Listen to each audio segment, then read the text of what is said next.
This is a Headgum podcast. It's real heavy in my right ear and like nothing in my left ear. How about this? All right ear. Usually, Oh. do you want to check this? Do you want to press that? pull that in? Hello? It worked. Oh wait, no, it went away again. Okay, I need to be real. Oh, I need to no. be real specific. Okay. Do we need new wires? New headphones? I don't know how you run your podcast, Caleb. But, Not like this.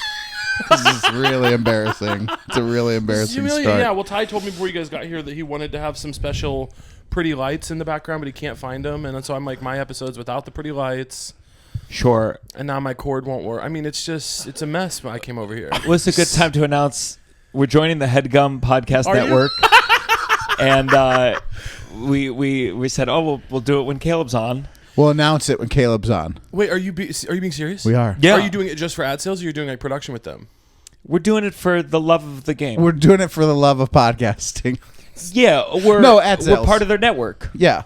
Okay, so What? are you Yeah. gonna, the reason I'm asking is I'm saying, are you gonna move production from this apartment into? No, we're gonna keep it. Yeah. But if we have to move, we might use their studio, or if like might a do, guest like, a talks week. shit about our arrangement, we might. You might get a cord Temporarily. that works. We Yeah. might do a week in LA, at their thing. Yeah. So we're excited I'm so to be excited. be Yeah. joining the same network that So True is on. I'm so happy to have you guys in the family. My contract's up in the fall. We'll see what happens.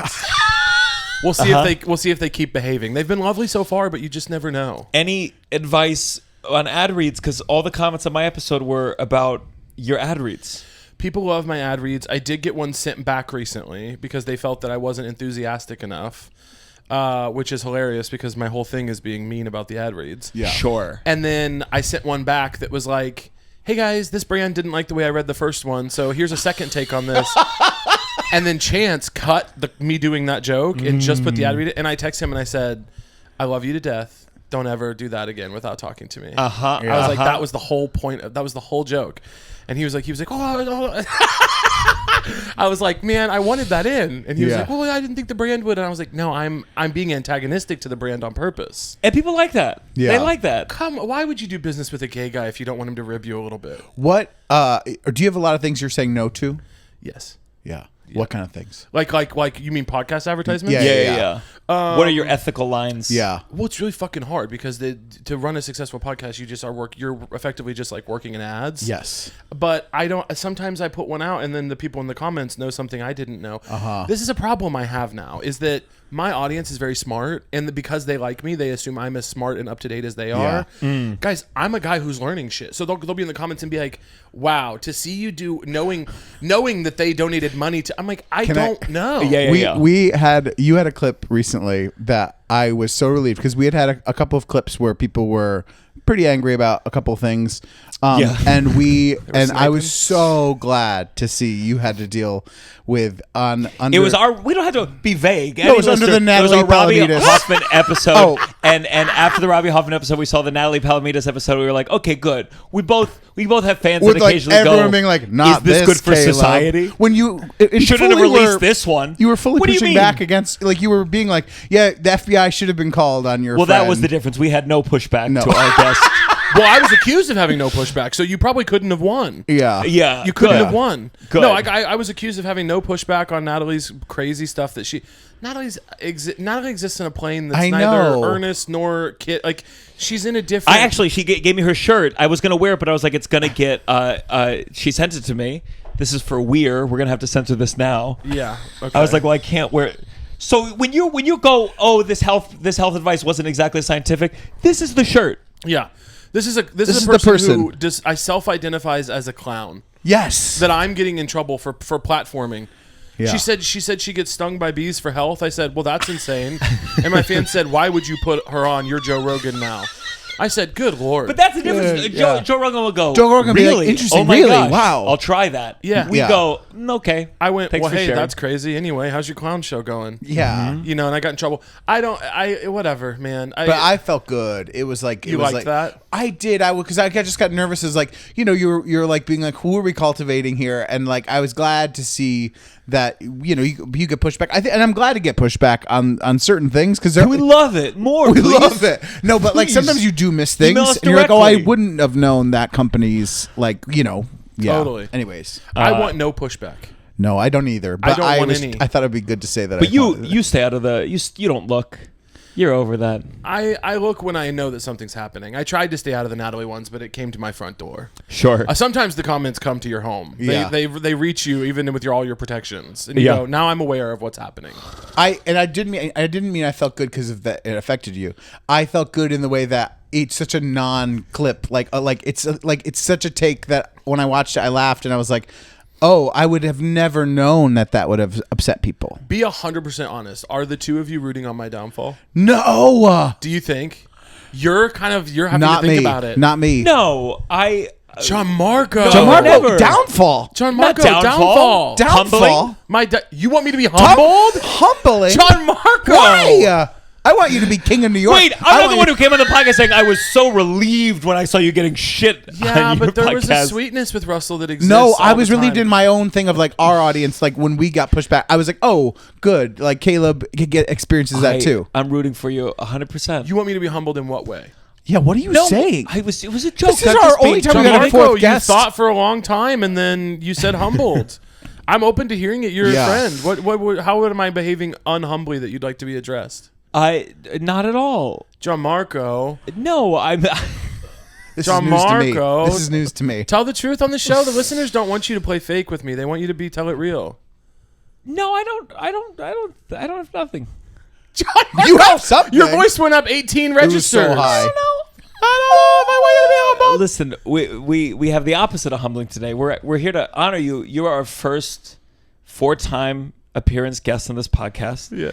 And Paige had the idea for our first 4-time guest to get a 4-timers hat. So this is for you, Caleb. 4 times a curse. I know 4 that's times a right. curse. Thank you very much. And the downside on the back. oh, this And we is wanted gorgeous. to give you a like the jacket on SNL. Thank you. Yeah. This feels extremely similar to that. And I want to thank you for leading into it. You did 2 beautiful things leading into the gift. You, first of all, told me that you think I need to be humbled. That was step number 1. And then you let me know that you didn't even have the gumption to do the gift yourself. You had to let me know that your team handled the gift. Wait, no, we did pick it out the colors and what it would say.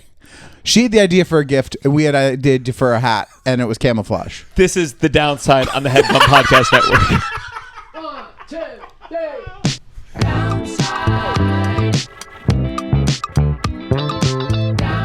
You're listening to The Downside The Downside. with Gianmarco Soresi. Welcome to the downside, a place we complain, we get negative, we be honest, and join the Patreon for bonus episodes every month and footage from our live episodes. We're here with Russell Daniels. Hi. Here with Caleb Hearon. Hey there. And I wore my my cock sock for the first time yesterday for a shoot. I bought a cock sock for listeners. Wait, what is that? It's you've seen it before. It's this. Okay. And I had a shoot yesterday, and I Who arranged the shoot? me, I wrote it. Yeah. Yeah. I got some complaints. What? It doesn't cover all of it. What are you putting in there? Do you put the nutsack You in nuts as well? it too? Nutsack. Oh. The nutsack And the and the nutsack ball. took up more. I wish the dick had taken up more space than the nutsack. But wait, I have a question. So, Really? how many people are present for whatever you're filming? So there was how many people are you doing this for? 3 filmmakers. They were on the other side, though. This was more about an ass shot. I think my first ass shot. Do you? On Do film. you feel shame Yeah. Do you feel like? in general? Do you feel like it is a kink of yours to like organize these film shoots? It's gonna sound like I'm doing some like little like I'm being like, oh, does Gianmarco? No, I'm genuinely asking. Like, is there ever a moment where you're doing this stuff where you go, well, this is humiliating. I'm a grown man. I think. I want to know for real. I think. Why the flag? Like, did they not have it in black? I got it after the last election. Okay. I think. I think there's something empowering about nudity.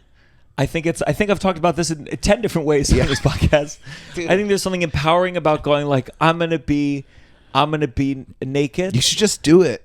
You're dancing around it. Yeah, you're dancing around it. this You're is like as close edging I yourself could and everyone else for years now. Like, just fucking do it, man. Like, you want to do it so bad, just do it. It's clear. Do it that on you the just Downside wanna Patreon, post, and you we want will- to post full hog on. Yeah.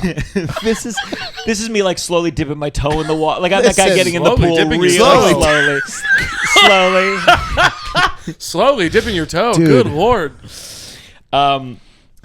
But yeah, it's not worth it. I could have just used a sock and a hairband and gotten the same effect. How much as you this. spend on that? Probably $17.50. 1750.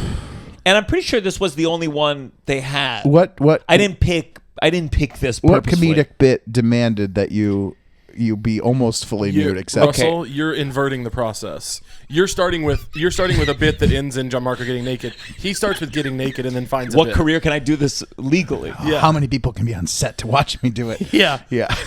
Your poor girlfriend. People are coming Was over she to the there? house to put your cock Was she in a there? sack Wait, or whatever. was she was there? This was a Yeah. yeah. Who else was there? Max Avidow directed it, and two other people as part of the Directed? production. Oh, come on. We're getting loose with He the said- term directed. Hey, tuck a little more in there. Slipping out a little. Tighten that baby up. He said, "Do you have a sock and a hair tie? I think we'd get better coverage. This is not working." The ass is gonna. Well, the reason I was recently emboldened with the ass is because of you. Why? We did a sketch where my character as a kid, I thought I was invisible and I was trying to mock my stepfather, and you said, "Flash him, moon him." Oh yeah. And I did on stage, and that made me go, "Okay, I'm okay with the ass." Sorry, everyone. It's beautiful. I came a long way with this ass, and I mean like it's hairy, and I was Very hairy. self-conscious about that. I'm sure Very it's beautiful. hairy. And I remember as a kid being very insecure. I remember seeing About the hair. Oh yes. Really? Oh, I saw Green Day perform in concert. He moons the crowd, and it was smooth, Smooth as a baby's bottom. smooth huh? as a baby's bottom. Yeah. My phrase. I go smooth as Billy Joe. What's his name? Billy Joe Armstrong. I go. That's how I say the phrase. So smooth as a Billy Joe Armstrong bottom, and I was so jealous. And so for me to do this feels like a real acceptance of myself and something to be not ashamed of, but proud of. Yeah, no, I don't. You brought shame into the conversation. I don't think there's anything about your body that's shameful. Didn't you just say? I'm pretty sure if we go back 5 minutes, you said, "Don't you feel shame?" I asked about the concept of shame, not in a way where you're ashamed of your body. You know, you could wear the hat. Huh? You could wear the hat like for the tape. So combative. Totally. I'm not going to. There's a number of reasons why. I'd have to take off my current whole setup. I'd have to remove the tag, which you didn't bother to do for me. There's still cardboard in We it. expedited shifted here for you. You could wear the hat. It's still got like the fucking hold it together cardboard in it. No, don't touch No. it. Don't No. touch I it. want you to know we shipped it. Yeah, because you waited until this has been on the books for months. I had to wait till this morning to make sure you were coming, and then I got it shipped. Russell, weigh in on the text chain. Russell, weigh in. What color are we getting? I did try to change the recording today. I did. Oh, yeah, Russell. I did. I'm telling the listeners. I did wake up this morning and say I was planning to be here. By the way, the unless you hear from me, I'm planning to be there. Yeah. That's the thing. People send the emails where they say Caleb. reconfirming. Yeah. Hey, if you don't hear from me, I'm planning to hey, be there. toots. Hey, toots. That's what I say to John Marker on the what's her email name? thread. Hey, Caleb, just making sure you Alex. saw. I know what's on the calendar. Alex. Because with they're Tovah. messaging me. Hey, They're going. toots. They're messaging me. They're going, "Hey, can you write Caleb? We haven't heard back." And I go, "Of course." Yeah. Please shut up. We're all here. I'm never mad. I did text this morning and say, "Can we move it to tomorrow?" And allegedly, Russell has rehearsal for Allegedly, yeah, something. Yeah, unfortunately. no, I remember. Yeah. I saw Russell's play last night, and guess who was at the stage door? F. Murray Abraham. Yeah. Who gave you a long compliment, Very nice. and it was very. I met him sweet. before. I've held his Oscar before Right. because he brings it places. When he came to Gutenberg, That's the he first thing you had said his to him. Oscar. I mean, we met before, and I held his Oscar. I didn't know, but no, he was very nice. What's this play you're doing? It's called The Imaginary Invalid, and it's We'll have this coming out on the 20 no, it's coming out after. I think it's coming after out. it's closed. Yeah. Okay. So you all Let it rip. missed it. No, it's a Moliere play.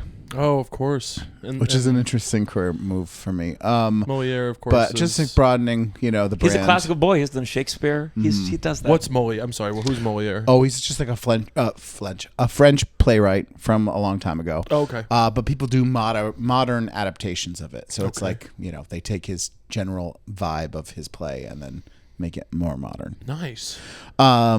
Do you play the invalid? No. I mean, I am dumb, but it's a small part-ish. I come in like one big scene. What is that? You know how there's like the fop? Is that name of your thing like a character, the dolt? Something like that. But it's an 80-minute play, in and out. We're out by 8:20. That's the move right now. Yeah. Everyone's looking for the short That's play. the best Yeah. ad for plays I've ever heard. You go, hey, Truly. No by the time you intermission. go, it's almost done. This is what everyone's doing with plays now, by the way. Have you noticed? They are, yeah. I I'm hearing know. this pitch all the time. I know, What? but the problem is if the prices are so high, I go, well, I want 2x. I don't, but I'm liking the pitch. It's working on me. They're going, hey, it's 65 minutes. You're in it. You'll barely touch Next the two shows. seeing The next show I'm shows doing you've after been this in New 80 York? minutes too. What? Oh, there you go. The next show I'm doing, Ginger Twins. is No also- intermission? No intermission. 80 minutes. That is I like nice. that. Allegedly. I like that. Have you seen any Broadway while you've been here? Well, There's a Broadway feud right now. is there? Oh, Patti LuPone's in Yeah, trouble. yeah. This thing? She's Yeah. not. I mean, half the people go like, "What a queen," and I go, "She sounds like she fucking sucks." Listen. She both does, and also, what do you want? I know. What do you Listen, want? You we're want your gonna Broadway stars to be like, oh, guys, everyone's one wonderful. One day, No, that's not what One day we're gonna miss the feuds. We're gonna miss it because Say it's it. not gonna be in the future. Well, here's what I don't like: is she just with Audra? She just was like, she's not a friend, and then wouldn't elaborate. So now we're left with something. She probably and has- now Audra's got to just. I need a little bit. Give me a little bit. I don't think so. Don't I just don't- say I'm I don't I'm need it. actually I mad think at them. that's diva. I think that's good diva behavior. Divas are supposed to It's problematic. let us imagine. Yeah, it's listen, I'm not going to argue she's definitely an asshole sometimes and definitely says, things and blah blah blah. Every story was like she worked on this show until she stopped speaking to her on-screen husband, and she worked on this. No, she seems like a nightmare. And what she said about the other woman, who I don't know Broadway people, I know Yeah. Audra, but what she said about the other woman, Not in being that a veteran, thing, right? That thing and Yeah, calling her it's- a yeah, bitch was like, that's okay, too much. Yeah, Patty. But I'm saying, do you want your Broadway divas, your Broadway stars, to be like, oh God, everyone is just lovely. Like I thought that Broadway people liked the cunty. Like, isn't that what you people like? You people, Theater people, yes. Yeah. theater people. I thought you guys I got do. hard over that. Listen. Listen. I think it's so boring sometimes now with the people. Like, so I'm like, we're gonna miss that kind of messy thing. I think when they're not around anymore. I guess I agree. This is but dying breed. Here's I think what it lacks is that the other challenger. If Audra was also messy like this and we had it back and forth, I think she kind of like throws shots into the wind, and so we don't get a little bit of a play. We just get a little understand taste being of like fuck you, and the other person's looking the other direction. I mean, the person posted a video about her, and I can understand What was the video? having. Well, that's how it all started. The I forget her name. This is so bad. Kissia. I don't know her. I don't know didn't her either. it. Yeah. She's not a veteran of the Broadway. She Only 10 should shows. be. She has a Tony, I read. She's a Tony. She's been in a lot of things. She's great. She's long career. But she the thing started. Patty was complaining about the sound, and then this woman posted a video, kind of saying that's like a white microaggression about telling like a show like Hell's Kitchen to quiet down. Well, the Hell's Kitchen quiet. Okay. I can Here's what I'll see go back doing on a play. Patty. I can see doing a play and it being too loud and it's coming into your thing. You're in New York City. Okay. Patty turning. You gonna do a play? Patty, in the article, Patty turned to someone and said, "Could you keep your conversation down?" First of all, I'm sure Patty is loud as fuck. Number two, that's when someone tells someone to talk more quietly, you're talking to Tovah. In my mind, because Tovah recently she was at a nail salon. And someone said that she was talking too loud. Yeah. And she wrote me. She said, I'm just being myself. And I think loud talkers, first of all, I know anti-Semitism is being thrown around a little too much these days. Talking loudly and telling someone to talk more quietly, that's real anti-Semitism in my book. Because we're loud talkers. We interrupt over each other. So Patty saying that to her, you might as well be saying it to my girlfriend. And that's the part I don't like. Okay. Does that make sense? Listen, There's so much to parse It's here. so much, and I agree with you on some level, but I'm also like, I don't know, that was happening behind the scenes. We weren't involved in that. But she told the city to quiet down. Move then to a there different was city. Then there was a video of this person saying that microaggression, white lady, blah, blah, blah.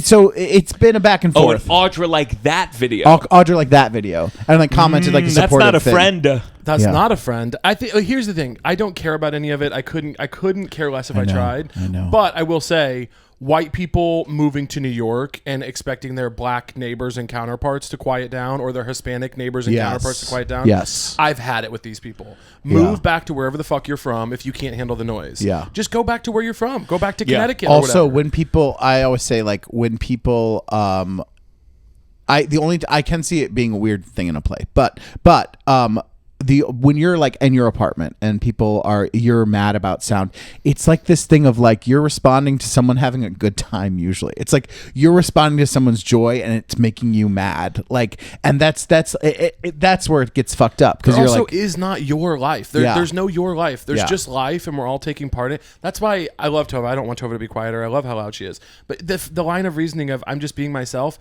this is a bad rubric for the world. I don't care if you're being yourself. Sometimes yourself is fucking annoying.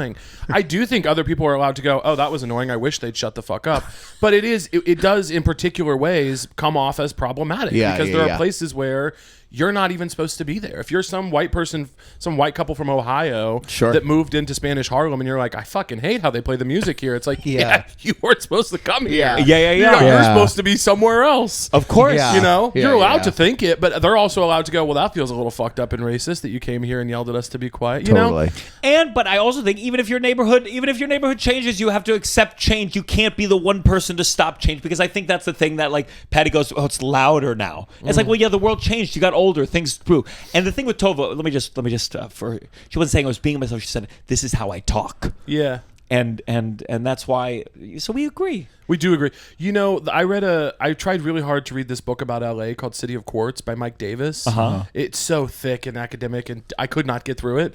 But I started reading through the footnotes to find easier things to read that he enjoyed, you know? And I read this article by Thomas Pynchon. It was in the LA Times about the Watts riots. And it was a big, long thing about the Watts riots. But one thing he wrote was, he wrote this line that I think about all the time. And he wrote about white people. He said, whiteness is well-behaved unreality.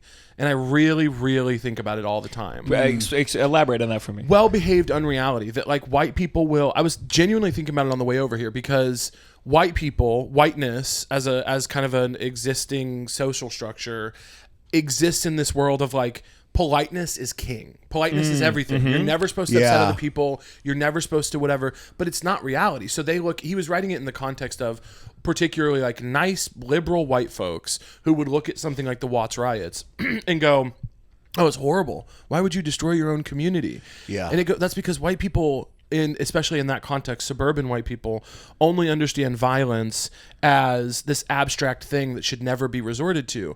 But he was writing that if you're a black person who lives in Watts, that violence is part of your reality. It's like the well-behaved, like the white guy who like sits behind the wheel of his car and screams at other drivers only because the windows are up, and just boils with rage. He keeps it to himself because the reality is that violence isn't supposed to be happening. But for so many people, violence is the day-to-day. Yeah. So to riot in response to the police constantly having a fucking boot on your neck is actually an appropriate and equal response to what's happening to you. Of course. I was thinking about it on the way over here because I was biking, and a woman not paying attention just veered directly into the bike lane, and I'm not wearing a helmet, which is my fault. Yeah. But she just wasn't looking, and I yelled. I was like, watch the fuck out.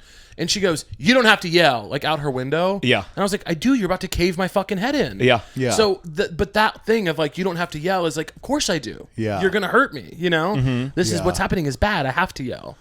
But like her being mad at me for yelling when she's pulling into the bike lane, I'm like, you're doing damage. Yeah. I think one of the things I don't know where I read it, but you know, whenever there's any kind of protest or marches, they always go looters and rioters. And if you go back to like the Boston Tea Party, which everyone, like Americans, love to like claim as their own, but George Washington called them looters and rioters when they were doing that too. Yeah. And there's this real divorce of like, it all gets like made to seem like it was nice back then, or it was like that it was a very quaint thing. They threw it in the ocean. They said, "This is not fair," and everyone agreed and said, "Good that they did that. Yay for them doing that." Yeah. Well, I think the same thing when they go, "Oh, must you block the highways? Must you stand in the street to protest?" I go, "Well, yeah, things are really, really bad. Yeah, sure. Yes, it's existential. What's it's going on supposed with to be disrupt your thing. It's disruptive. And they go, well, "What if I need to get to the hospital?" Of course, that's not ideal. No one in that group is going, "I hope we keep someone from seeing their dying wife or whatever." But it's like, disruption is the point. Yeah, you get shaken from your own little reality and your like lowercase L life, and think about like, hey, whatever's happening is really, really bad. Yeah. I think that's why I'm in New York though, because I am loud. But you're talking about moving up to the. Oh, you're not anymore. I mean, no, we were But looking I at the was Upper like, East Side. I was But like, that's why I don't you're gonna run think we're into right there. lots of issues in the Upper East Side. But I think it's because I think like my dad had no business being in Potomac, Maryland, because he's loud. Too loud. It's too loud and it goes too far for sure. Yeah. But like he's the guy. I mean, on the road, talk about cursing. He'd be on the phone on business meetings and just curses like crazy. I knew every curse word at such a young age. I was so proud. Yeah. Did I ever tell you the time that I was at our friend Jackie and Alex's apartment for Halloween, and it was when they lived in the Upper West Side, and they had like a back patio, and it was like one of those back patios where it was shared, and you're in the Upper West Side, so it's like Upper West Side people, and but it's Halloween night, and I think we were outside at from 6 to 9, and truly it was like there was no music. I think there was a showing of Hocus Pocus on like an outdoor outdoor screen, and we noticed that there was one woman like on the patio next door to us, 20 feet away or whatever, just kind of having wine and just kind of like sitting out on Halloween alone. And she kind of like waved when we first were there. Again, very early night, 6 to 9. Then she put out a huge speaker and started blasting like Scottish bagpipes, and we were like, oh, that's interesting for Halloween. Not registering that she's mad. She was trying to do warfare. She's not mad. We were like, it totally was like, because we were like, this is 8 to 10, 30 somethings watching Hocus Pocus on like an Upper West Side. If anything, it's a sad kind of hangout. Really sad.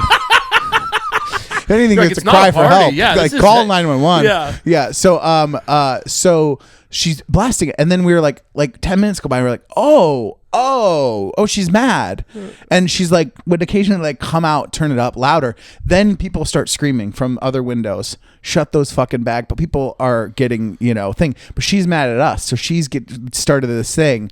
Anyways, all this to say, crazy white woman, very angry at a bunch of other white people, but and it caused all this thing. Do you think maybe she couldn't see that you were white from where she was? Yeah, and then with that, I looked her. I was so mad at this woman because I was like, she was being so. It was like so crazy, such a crazy response that I was like, who is she? And I looked her up, and she wrote one film. She was a screenwriter. She wrote one film, and I looked up her Hocus Pocus 2. I looked up the New York Times review of it, and it was a bad review of her one movie. Yeah. And the quote that now our group text chain is named, "It's subtlety is not on the agenda here." And that's wow. And that was from her movie. I don't understand why people can't just. It's not that I don't get annoyed by noise. That's human, Yeah. When you're trying to be quiet and someone else is. I had gotten back from the airport from being someplace the other night, and all I wanted to do was sit in my apartment and like eat ice cream, get stoned, and like watch a movie by myself. It's all I wanted in the whole world. I was exhausted, and there were like 30 guys on my street who had somehow set up a flat screen TV setup on the sidewalk to all watch the Knicks game together, and they were screaming about the Knicks game loud every 10 seconds. And I could not give a fuck about basketball. I certainly don't care about the Knicks. I don't like when men gather. And even still, I was like, rock on, go nuts, guy. It was objectively interrupting my night. It did. My window had to be open because it was like not AC weather yet, and I needed the airflow. All this to say, it was annoying as fuck. But you just go, oh, it's their right. They live here too. They're having a night. Yeah, and good for them. Like I just don't understand why people can't do that. Yeah. What do you like with? I was with someone recently. Speaking of the Knicks, and he told us before. He said, "Listen, if you want to be there while I watch this game, that's okay." Yeah. He talked about like the Hulk. Yeah. Like he was like, "You won't like me when the Knicks are losing." No, leave me out of it. It was, and I wanted to see it. I was like, I want to be there. Yeah. I want it to be bad. but he was slapping the couch. Yeah. Which I get. Yeah.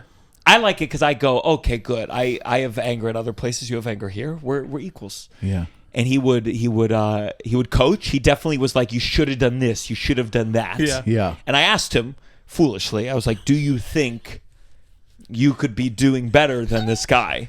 That's and he not was a good like, thing to say. Yeah. and he was like, I have a different point of view from up here, so I do think I could be helpful. Oh my God. And he's very smart, so he could be right for all I know. Yeah. Yeah. Yeah. But then luckily when they lost, it kind of turned off and it went away. But he was intense. When your Chiefs, Yeah. when they're losing, do you feel any like, fuck, come on?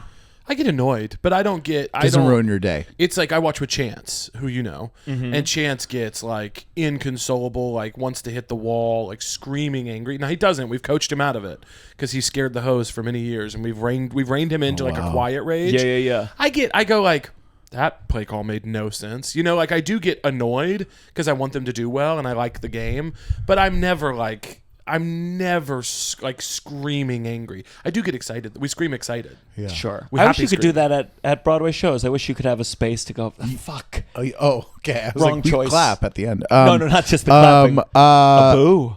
I remember one time I had a friend. She was like, it was like in college, and it was 2000. It was the Patriots and the Giants, and it was that season where the Patriots had won all their games, and it was going to be the perfect season, and they were in the Super Bowl.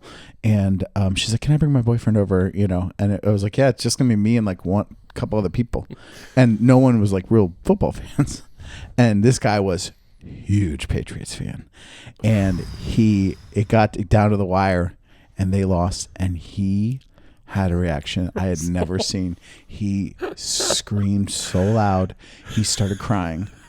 He really crying, and he said, "They've ruined it. They fucking ruined it. They fucking ruined it." Well, they did. And he was like inconsolable, and it was shock. It was one of those things where like I remember I was in the kitchen at one point looking out into the living room, being like, "Do I just stay in here? Like, can I go into my own living room right now?"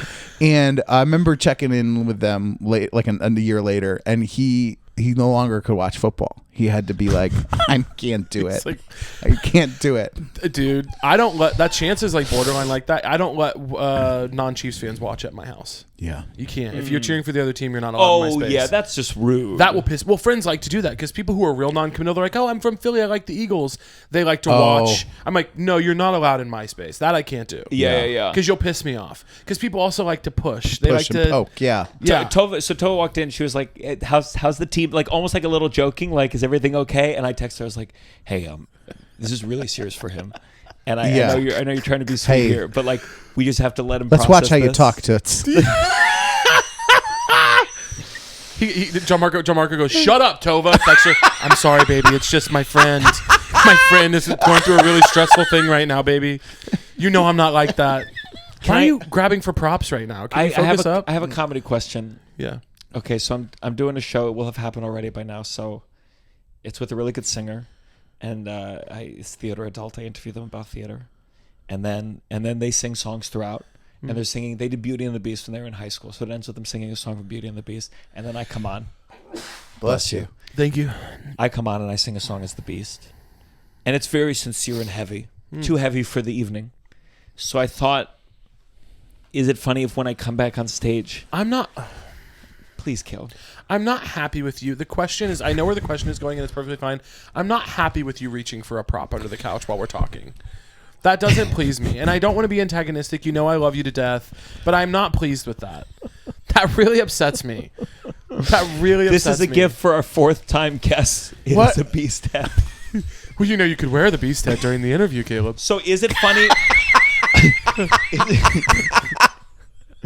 Is it funny or is it comedically, from a comedy theory, is it funny or is it too much? Well, the point of this show, right, is that you don't really want to be funny. You want to be regarded as a talented singer, right? Wait, can I see something? I thought you meant the downside. I was like, yes, that is the end game of this. Oh, there's no face. That helps because I was worried about the... if there's no face, then I think good. But you got to do some makeup then, I think. You know? I have face stickers of whiskers. That doesn't seem I don't like like that. Yeah. The point is not that you want to be funny, though, right?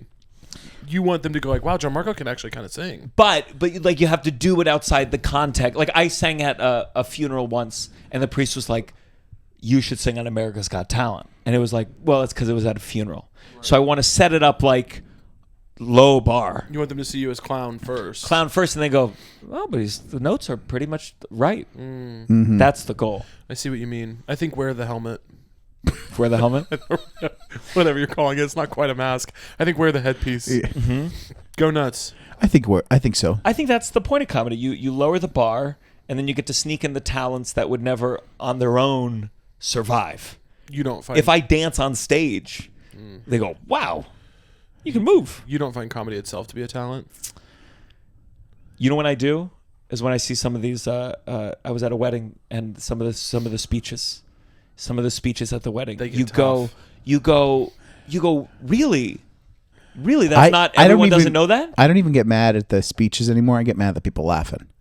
I get mad at like when people are laughing at like, because people usually regurgitate those speeches. Like we've seen the speech, we know what they are. Yeah. We know what the things are. But when I see someone genuinely laughing at a joke that we've all heard 500 times, that's when I get really mad. Yeah. And I want to go, what the fuck are you doing? Why are you doing that, Russell? But don't you know? Like what I'm trying to think of what the classic ones are. Like, sometimes I want to write them down because they happen a lot in yoga class. A lot of yoga, big laughs for some basic jokes. Yeah. I remember a teacher. I had a yoga teacher once, and I was with Tovah, thank God, and she said, "Oh, the funniest thing happened to me yesterday. I met this dog, and I was like, 'What's your name, buddy?' And their owner was like, 'Butter.' And I looked at Tovah and I said, we're going to talk about this later because there needed to be more. I had a moment like that recently where no one else. I went to a talk at the planetarium about low mass galaxies that I found on the Skint. Do you guys ever use the Skint? Not really. It used to be something. It was like, we got our show on the Skint. Yeah, but I've always used it. Like when I was living here, when I was like a teenager, I would use it to find free and cheap stuff to do. Yeah. Genuine. I saw Mateo Lane for the first time because his show was on the Skint. Wow. That's so cool. I was like, oh, it's a free bar show. I'll go see this comic. And he was mean to me. I've talked about this on the internet before, but I saw Mateo's show and I was so new. I hadn't been to many comedy shows because I lived in Missouri. Yeah. And so he said something, he like set something up in kind of a funny way that wasn't really a joke and nobody was clapping. So I snapped. I was like, oh, okay. I snapped because I had been going to the New Eureka Poets Cafe a lot. Oh no. So I was like, oh, I'll snap because it's not really a laugh moment and no one's clapping or kind of giving him anything, And Mateo, this is 2014. Wow. So I was like, oh man, 19. And Mateo, at this already a very good comic, looked directly at me, of course, what you would do, and goes, yeah, please invalidate this some more. Thank you. Yeah, snap. Like he was being funny, but he was reading me for filth. Yeah. And he was so correct as a comic, but I was just like I was so scared and sad because I was trying to be helpful and I was not good at it. Did you go like, no, I'm like, did you like, or were you just quiet? No, I was like, I'm not, because he was Mateo's so sharp and people were laughing because he was killing. He was like, this was like it was getting traction. I was like, no, I won't be pushing back. Yeah. But I went to a talk at the planetarium, and there's this very, very smart woman who works she does like astrophysics or something at Arizona, and she was giving a talk about these low mass galaxies, and she had up a gorgeous picture of one of these galaxies, like beautiful, like kind of thing you look at that you're like, whoa, we really live in such an incredible, unlikely universe, Beautiful colors and stars and everything. The picture's up, and she goes, so this is what it looks like when photographed. And she goes, but this next image is my favorite image of the LSC galaxy.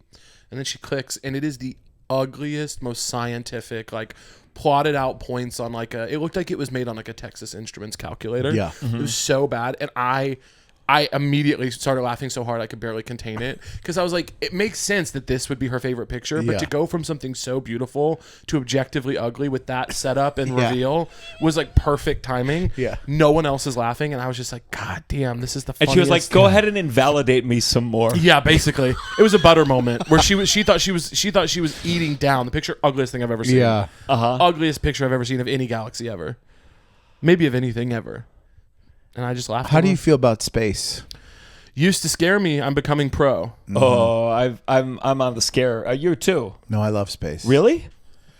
I stopped looking up. You're scared too. No, I love space. You're full of shit. No, you love space? Obviously, there's some existential thing of it, but I like that it's so unknown, and to a degree. Oh, you know? I just think about that Space Odyssey 2001 where the astronaut gets cut off and he floats away into nothingness. Well, that's but not we're gonna not happen going to be in that position. Yeah. Very possible. Katy Perry went. I would never go. Katy Perry didn't go, by the way. She went like above. She went like one layer above the clouds. I've had it with us calling that space. Yeah, that's those people face no fear. Were they were floating? Gayle King did not go to space. That we'll see. I don't know if I believe that or not. I'd need to get in there to see.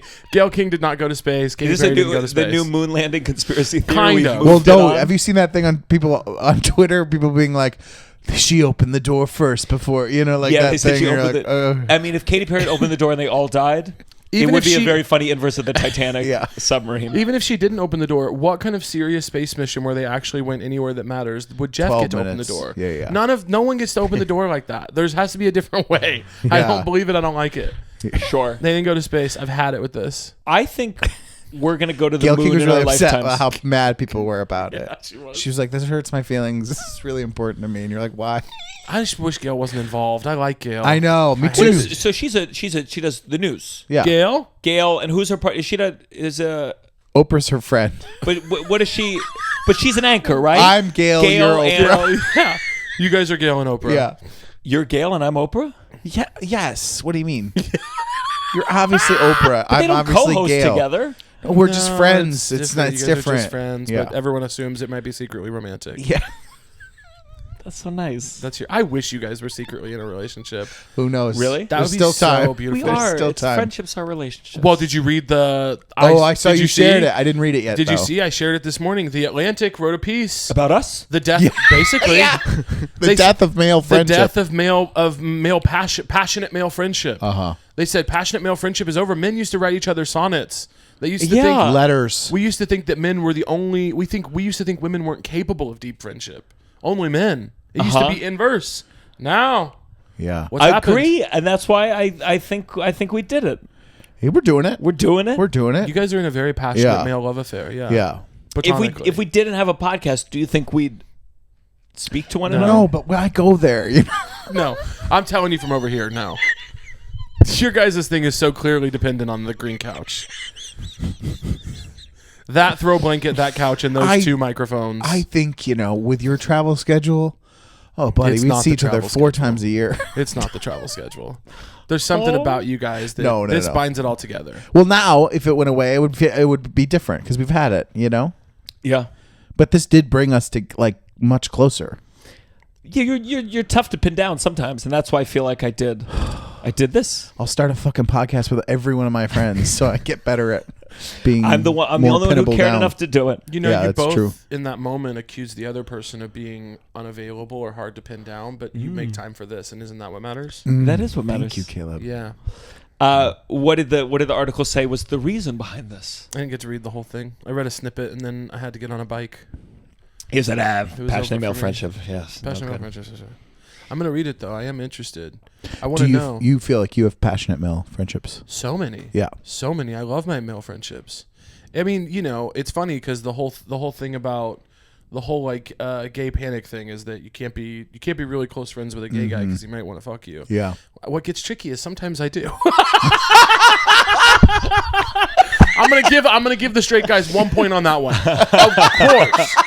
Of course, there are times if I'm really good friends with a guy who is straight, if he's gorgeous and sweet and we have a great time together, yeah, every once in a while I'm gonna go, it'd be nice if we were just, fucking. Yeah. But I never do. I anymore. In the past? Oh, sure. When I was younger, yeah. What was because when I did your podcast, you talked about wrestling Wrestling would be your initiator. Yeah. They're like, let's wrestle. Yeah. That's your move? That was your move? Well, yeah, I have no desire to sleep with straight men anymore. I mean, I of course find if you have a deep emotional connection with somebody and then they're also attractive to you, there's a time where you're going to go like, well, that'd be kind of cool. But I would never pursue it now. When I was younger, it was interesting to me because I felt, I was interested in that kind of attention. But now I'm much healthier and I like myself. Did you feel like did any of those straight people later come out or say that they realized they're bi or did they hook up and go, no, I'm straight? There's more often that one. I've hooked up with some straight guys that more often they were like, I'm straight. That was just like a thing we did. And I'm like, rock on. Opposite for me. I'm gay and it was more than just a thing we did, It was nice. I liked it. But I don't... Would it fuck up the friendship? No, I'm still friends with a couple of those guys. But some not. But that was probably just because we were so young, Sure. I'm not friends with a lot of people from that era of my life, like 18. I just feel like if it happened, it would fuck up a friendship. It just adds an extra element to a friendship of just fucks it up. Do you have people you consider good friends? I think for that multiple, you also hook up with sometimes or hooked up with in the past occasionally? Yeah, none of them are straight though. Sure. There are gay guys that I've hooked up with many times that I'm like, that's my buddy, yeah. And I think it would complicate things with Tovah. Definitely, for sure. She'd be like, give me 10% of that. Yeah, she'd want to cut. Don't I know it? Just kidding, Tovah. I love you. With friends that you hook up with, do you feel like... I just feel like there'd be so many opportunities for someone's in the mood, someone's not in the mood, and then there's like an extra level of feeling rejected. I show up, there's nothing I need you to do for me physically. That's a lot of strain. Every time we come to the podcast, you start showing up early, I'll tell you that much. You start showing up early and being like, hey, I need a hand job for the podcast. Why are you making Because I know this guy. Why are you making him like a sexual? He's a hand job fiend. He's always getting to the hotel before me. Asking for a hand job? You're gonna make him a hand job fiend? Maybe you be showing up early asking him. You're the one always talking about hand jobs. I'm a big hand job fan. I think they're underrated. Hand jobs are great. Hand jobs are great. I'm not denying that they're great. I'm just saying you talk about them a lot. Yeah, they need to re-enter the conversation. Yeah. Sex is a production. We should all be blowing each other more often. That's one thing I want to say. Sex, cool. I'm down with sex, but really, you make out for a long time, and then everybody gets head, and then we call it a day. But lovely. What I want to reorder is I think hand job should be, if we're going by the baseball system, should be first base. Yeah, putting someone's tongue in my mouth, my tongue in their mouth. That's very intimate. As the phrase goes, it's nothing. It's nothing. I think hand jobs should be.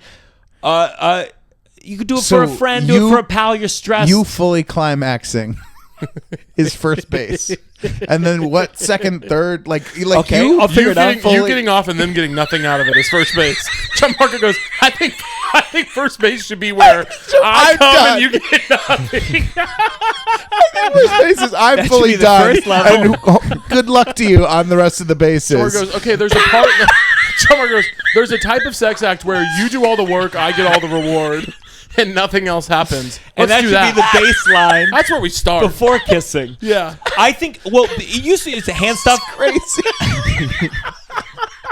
And then maybe I'll give you a kiss at the end of the night. Just where does you earn your kisses with Gianmarco? Yeah. Don't you feel like making out? I doubt it.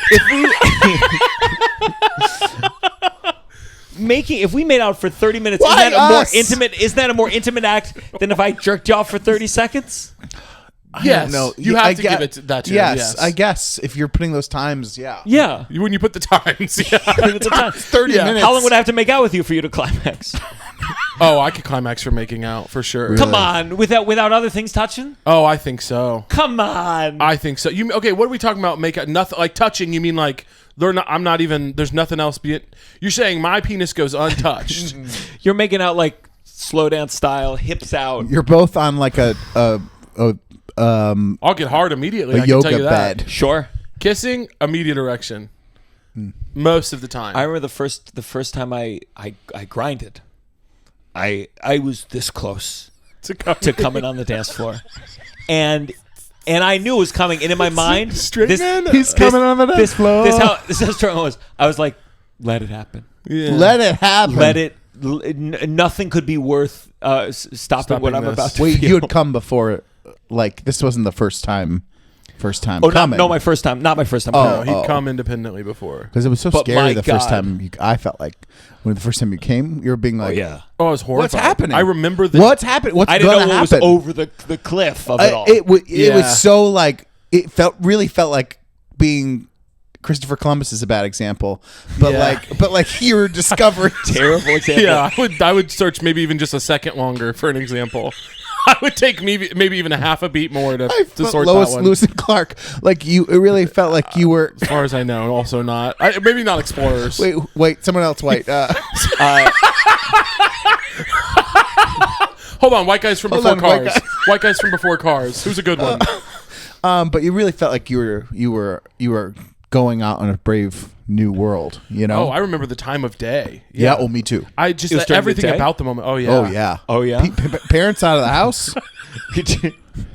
Yeah, my mom was mowing the yard, and I knew she'd be out there for 2 or 3 hours. I said, I've got time. Bitch, she loves mowing the yard. Yeah. You know. Because you're thinking, why weren't you helping her with the yard? She loves Mom it. comes in, loves Mom, it. you missed a patch over She there. loves Get it. back out there. She Don't loves, worry. She loves She being loves- a nurse and then coming home and mowing the lawn for Really 3. does. It's crazy, dude. Dude, there's something about a Midwestern parent. Like, my mom's way of relaxing is like genuinely doing the most strenuous chore you've ever heard. Yeah. She won't. I'm like offer to pay someone to mow her yard. She's like, no, that's how I relax. Wow. I go, weird. Does she have like a nice mower? You're High sure? grade? Not like it's not a rider. It's like she's pushing that motherfucker. Yeah, she loves it. I'm not like her. Yeah. I don't like to do stuff. Yeah. I hate doing stuff drives me insane. And I think there's real utility in doing things for yourself. I would pay someone to do almost anything for me. Oh, that TaskRabbit is everything hung up here. TaskRabbit. I would pay for anything to be done for me. We'll cut that. No, we will cut that. Ty, make a note. We'll cut that. Yeah, we'll cut Just that. bleep the whole thing and maybe blur Yeah. my mouth. Yeah. Sure. Definitely cut me saying that. Yeah. Bleep and blur. Yeah. We got that. Yeah. What's the most embarrassing thing you've paid for? Most embarrassing thing I've paid for? Like for someone to do. Yeah. Most embarrassing thing I paid someone to do. Like I've paid to have my AC installed pretty much every time. Really? I've paid a TaskRabbit and they put up 2 paintings and I go, yep, that's all it was. I've paid someone to put together a bed frame that you're thinking like, oh, that's reasonable. No, it was not. Like I looked at it and knew that I could do it in 30 minutes if 4 I pieces. just focused. Genuinely. I mean, it was not even a nice one. Yeah. And I paid someone to come over and he looked at it and went, is this it? Is that all? You have any other things? I go, no, that's it. He goes, okay. Yeah. And he did it in 10 minutes and he goes, can I bill you for the hour? And I go, yeah. Every TaskRabbit I do ends with, we have to round up to the hour. And I go, I know. Yeah, do it. I know. Yeah. Sometimes if I'll tell him, I'll go an extra one. Go an extra hour on there. Yeah. I've got money and you need it. It seems fair. Yeah. You know what? I need to make a cup of noodles. Show me how to make that. I'm not worried about, I had a friend once, he had hired movers and he was like, yeah, I'm going to be around just so I know, that they're not like milking the clock basically. And I was like, I don't care if they can take advantage of me. Sure. They're working really hard. Yeah. Yeah. Take advantage of me. I had a cab driver scam me 2 days ago and I knew he was scamming me in the moment. And I smiled and said, here you go. How was he here in New York? Oh yes. I had gone, I had biked all the way over to the west side to meet up with friends, but I had gone to the wrong location of the place we were meeting. I didn't know that my friend had picked a chain for us to eat at. And Good chain, bad chain? Which chain? it irrelevant. I don't think you pick a chain for a hangout. Sure. I don't think that's right. Sure. But in his defense, I found out later because I began to tell him that. I said, it's not right to pick a chain for a hangout. And he said, I didn't know it was a chain. And I said, all right. Oh. But I got into a cab and we got most of the way through the ride. And he goes, oh, sir, I forgot to turn on the meter. Stupid me. And I said, oh, okay. And he said, do you have cash? And I said, yeah. What do you think it's going to be? And he go, it was maybe a 15, 20 block ride. It should have been all of $10. He goes, 30. And I go, right. I just gave him $30. Wow. I said, good for him. Good for him. I was going to spend that on dumb shit anyway. Really? There's no part of you that goes, fuck. I get mad sometimes when I feel like people are overquoting me into like the thousands, like when it's a big thing, when I'm like doing something that's like I had a guy come to my house in Kansas City to quote me on something, like an aesthetic thing. I don't want to out him. I like the guy. But he was quoting me on something, and he quoted me clearly too high, and that pissed me off, and I pushed back. But little stuff like that, $30, $50 here also, and there. the context of being a cab driver, they're pushing those people, like Ubers come in and, it's like you rarely see a cab. Like that is a dying breed of thing. Scam me. Yeah. Sure. They're a little more desperate. The first time I really got scammed was in New York, and it was like someone for a basketball league was raising money, and I think my dad had given me like $100, and I was gonna donate 20, and I basically said, "Here, can I give 20? I get the change." Yeah. And I never saw him again. Yeah. And it was it was a lesson. I'm about to go to war with my landlord, and I'm prepping the battlefield. They sent me a notification through the app. It's run by a company. They sent me a notification through the app. My lease is up in 3 months, and I'm kind of planning on leaving anyway. But they sent me a notification that said, "Check out your new lease offer." They framed it as an offer. They said, "Check out your new lease offer," and I click in, and it gives me an immediate contract to approve that says my rent's going to go up by $300 a month with no explanation. And so I sent an email and said to the 3 people who work at the company who I've interacted with before, and I said, "Hey, sorry if I've got the wrong people on here. Not really sure who I should be talking with." That's another thing they do. They don't want you to know who you're supposed to be talking with. Yeah. And so they've got all these systems in place to where they can fuck people over. Now, can I pay an extra $300 a month and be fine? Of course. But I want to know, because there's a bunch of older folks who have lived in my building for 20, 25 years. I'm starting to wonder what they're doing to them. Sure. And so I go, "Hey, could you maybe just explain to me like why you're raising my rent $300 a month without talking to me? There've been no improvements to the unit, no improvements to the building, whatever." And they sent me back some like 2-sentence response that was like, "Hi Caleb, yep, costs of everything is rising rapidly, so we really have no choice." And I was thinking, if you raised my rent $300 a month and then told me it was to make sure that one of the older people who lives in my building, that their rent wasn't going to be raised or something, I'd be like, "Oh, cool." You know what I mean? If there was like some math we could do where I was like, "Oh, I'm paying more so that they don't get theirs raised or something," I could make sense of that. Then I talked to one of my neighbors, a woman who's lived in the building for 25 years, and I go, "Are they raising your rent?" And she goes, "Yeah." And I go, "Did they talk to you to ask if like you can afford that or anything?" She goes, "No." And I'm about to. Okay, so what does war with you look like? What's your strategy? I'm not emailing them back. Number one, I'm going to let them hang in the wind about whether they should just basically wake up every day and go to their office job and wonder if I'm going to accept that or not. Yeah. So they have no time to prepare. And then I am going to motherfuck them in every way I can think of. I'm going to type up a letter to all my neighbors saying, "Hey, here's what my rent currently is. Here's what they're trying to raise it to.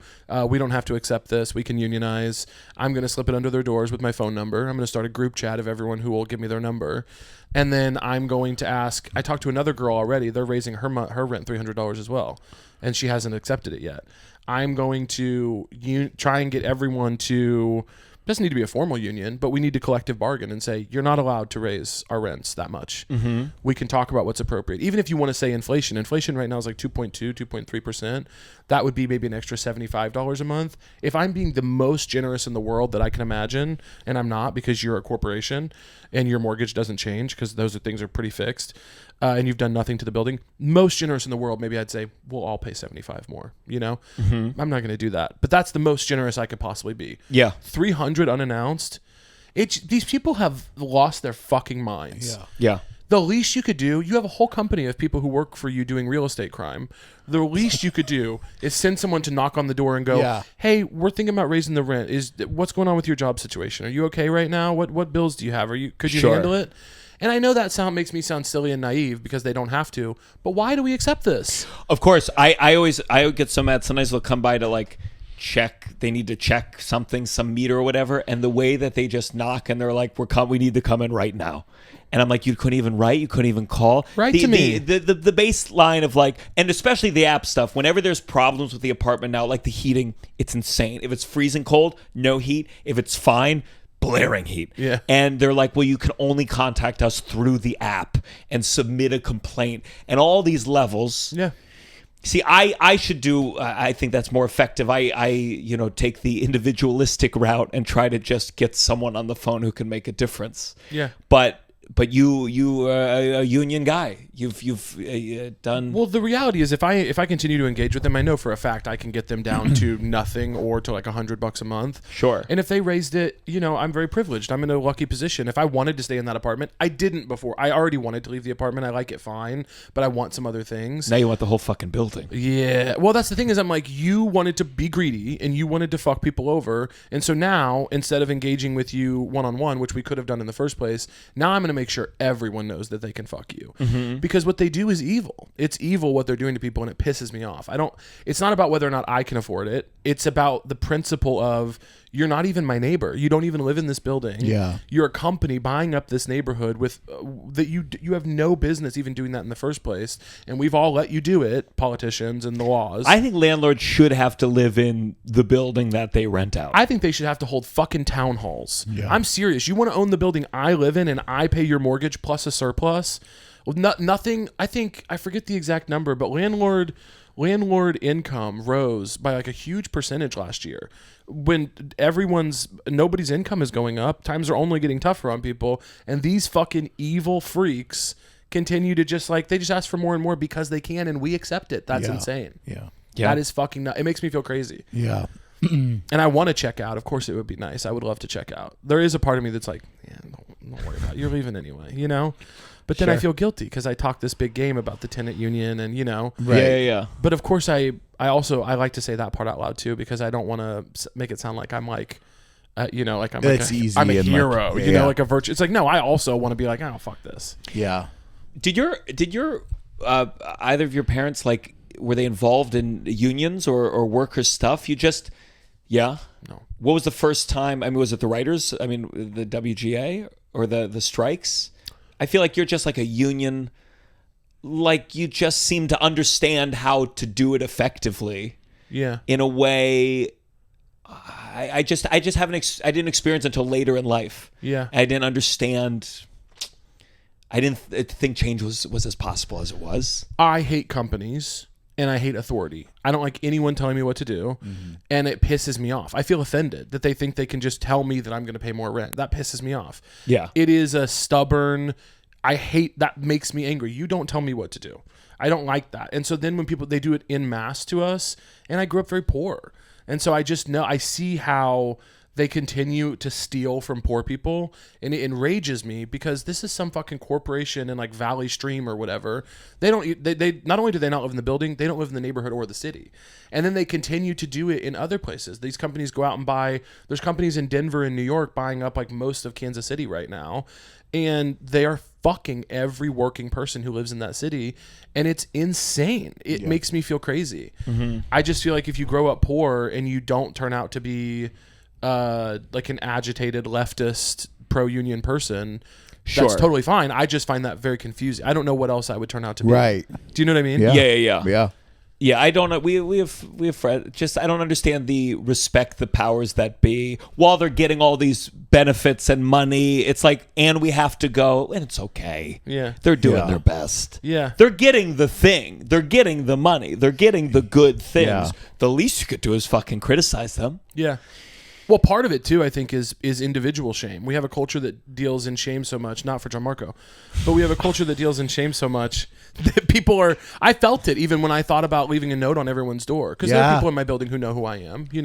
They've told me that they're a fan of my stuff, and so then I feel ashamed of like, oh, are they going to think I'm not doing well and I can't afford an extra couple $100 a month? Totally. I felt that. Really? Yeah, I had a thought that I was like, oh, that would be kind of embarrassing if they, went online and said like, oh, Caleb Hearon can't afford his rent raise or whatever. Yeah. Now that was You're right. I don't have shame in that sense. I don't care. It's like Larry David splitting the private jet. I'm like, well, this is just not fair. Yeah. Well, but it's not a thing that's not an actual value of mine, but that was, as somebody who grew up poor, those things are like first thoughts for me. Yeah. Where I go like, it's embarrassing to not be able to hold your own. Where you grew up or where you went to school, like, did you interact with people who had much more money than you when you were a kid? We were more poor than the other poor people, but it was it was a lot of poor people. Just some of them like owned their houses, or their parents owned a business and worked for themselves, so they got to go on vacation. We were a kind of poor where we didn't have any of that. But it wasn't like I wasn't going to like a school where there were mega wealthy people. Yeah. It was contextual. Everyone had Air Jordans except for you. Yeah, or something like that. It was like they had a little bit more stuff. It just felt pronounced, but it wasn't like an actual, like if you're a poor kid in New York who goes to like a private school or something. Yeah. It's not that chasm. Sure. But yeah, I was around kids who had more than we do because it wasn't hard to have more than we did. Would you find out like when you went on sleepovers, would you go like, oh shit, they have... Oh, yeah. What would they have that you'd be like, oh, fuck? A house. I mean, we had like when we lived in like apartments and This trailers. water's hot? Yeah. Or they would have like they would have enough space to have a big couch. Like any of that kind of stuff. Or like a refrigerator. I remember one time I was always embarrassed to have people over. And I did it a lot because my mom was like one of the cool parents who wouldn't like harp at us for staying up late or eating garbage or whatever. Mostly because she was at work. But I went to a friend's house and they had a separate refrigerator for beverages.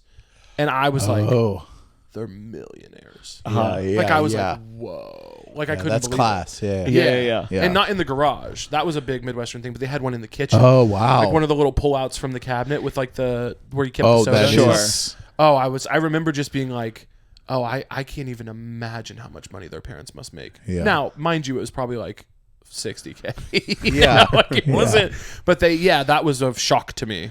Yeah. Tovah didn't grow up with money, and when we talk about like what kind of place you want to have, she has, she goes like, I want a couch in the living room. I like couches against the wall. I like big space, big open space. I want to be able to do a handstand in my living room. That's my line. Yeah. And she goes, that's a poor thing. It's you do that because you don't have enough space. That's the only way to have space. You need it in the fucking middle or whatever. And I hate it. But she has like, she wants to do those things. Yeah. And I go, no, this other thing is actually more fun to live in. Yeah. But she, I want to live. It's hard for me to in my space. It's hard for me to imagine what you're talking about. Like what? Like I guess I just need to see the space, because if you just want there's a thing your where couch against where the people wall, don't have couch against the wall. so you can just have like a big playroom. Like What's that's gonna what be I there, want though? is a big playroom. But what do you do like when you're just like there? Like, Well, it could be a table if there. you're not but doing a maybe you move it out. handstand, if you're not doing a handstand, what are you doing? Like my dad and I, we would we put down mattresses and we'd wrestle. you're Not you your and Tovah kind. gonna wrestle? Maybe a friend, maybe you. I just want to Nah. play space. I want to play space. I want to be able to stretch and lie down. I like to be on the floor. Yeah. So I say I think couches against the wall. You have a gym membership? It's never big enough. I like the CrossFit gym where it's empty, big open spaces. Yeah. I've lived in New York a long time. I'm tired of feeling like this. Yeah. Handstand rule. I want to feel safe doing a handstand. Well, That's you need my. to move or make more money. I don't know. Something's Yeah. got to give. I'm trying. Something's got to give, right? I'm trying. Yeah. Thanks to hymns. Hymns. Yeah. Thanks shout to out. him. Hopefully. Shout out to him. Shout out to him. We've been for real. I'm so excited about Headgum, but for our listeners, it just means now we have ads. Yeah. Yeah. It's not really exciting for them per se. Do you know what I got annoyed by recently? What? I've been accused a couple of times for being too serious on podcasts lately. And I'm like, guys, it's a miracle that I'm ever funny on these things. I know. I do them fucking 7 times a week. I know. And the world is on fire. The fact that I ever come in and like It a would be silly psychotic mood, if you're like silly all the time. yeah, I'm like, but it's the fan base has grown because of the podcast, and so now Sure. new people come in and they go like, oh, why isn't this guy more silly? And I go, you haven't been here. This Well, has that's always the nature. been me. That's his nature of podcasts. Maybe people will turn and go, you know what? I don't need this much from one entertainer that I enjoy. Because back in the day, if you like Steve Martin, Yeah. you'd see him 7 times that year, 3 Yeah. times on the Tonight Yeah. Show, 4 movies, and every time he was putting it on. Yeah, he's real silly. Now it'd be like Steve Martin. He's giving you 24 That's hours a one week. thing you can say of about Steve Martin. content. He's silly. Silly. He's silly. He's I remember goofy. reading his book, or I listened to his audiobook, and it was it was bleak. It was one of those like Was it? comedians. Oh, I mean, he's just depressed. Oh. Steve? He stopped Steve. stand up because it was like I can't pretend that things are this silly anymore. Nice. Oh, Steve Martin's a sad. nice. Yeah. Nice. But that's the thing. Like, Yeah. of course, you can't all the time. Not even most of the time. They're gonna be real mad at me. This will already have happened in the past by the time this comes out. But I'm about to put out not a single laugh interview with an immigration organizer. I saw that. Not a single chuckle. I mean, it's gonna be. Yeah. They're gonna be mad. They're not gonna like that. That's good though. Did you go like, oh, you want to keep them listening? So maybe a little joke here and there. No, I tried twice and it was not the vibe. Whoa. What was the attempt? I don't remember, but if you watch the episode, you'll see. I think it all stays in. You'll see like early on in the episode, twice I try to be like, they're getting sent to El Salvador for a haircut, and he's like, they are, and and he's correct, and I realized in me, I go, hey, do an unfunny episode, you psychopath. Just be let here. it go. Yeah. Just ask the question. I tried to play the dumb guy a lot. I tried to ask dumb guy questions so he could give the smart guy answer, and hopefully some of my fans can send it to their anti-immigrant parents or whatever. But yeah, I tried to crack 2 jokes, and I went, I think new approach. Because you go as a comedian, you go, oh, we joke about everything, we joke about anything. I want to joke about immigration with a comedian. Yeah, probably not the most embattled person in America. Yeah. Not the immigration organizer who's like, yeah, every hour is a new nightmare. You're like, say that. Yeah, my queen. I fear you're cunting at the courthouse or whatever. I think someone gave me actually a card to. They told me read this on the podcast. You just reminded me. So this was an immigration person. Do you mind if I read it? I mean, I just did a whole episode about this, so I don't feel like I have to sit through you reading a little card. Well, for my listeners, I gave them about an hour of comedy, and now let's get to the serious. Okay. You have constitutional rights. Do not open the door if an immigration agent is knocking on the door. Do not answer any questions from an immigration agent if they try to talk to you. You have the right to remain silent. Do not sign anything without first speaking to a lawyer. You have the right to speak with a lawyer. If you are outside of your home, ask the agent if you are free to leave, and if they say yes, leave calmly. Give this card to the agent. If you're inside of your home, show the card through the window or slide it under the door.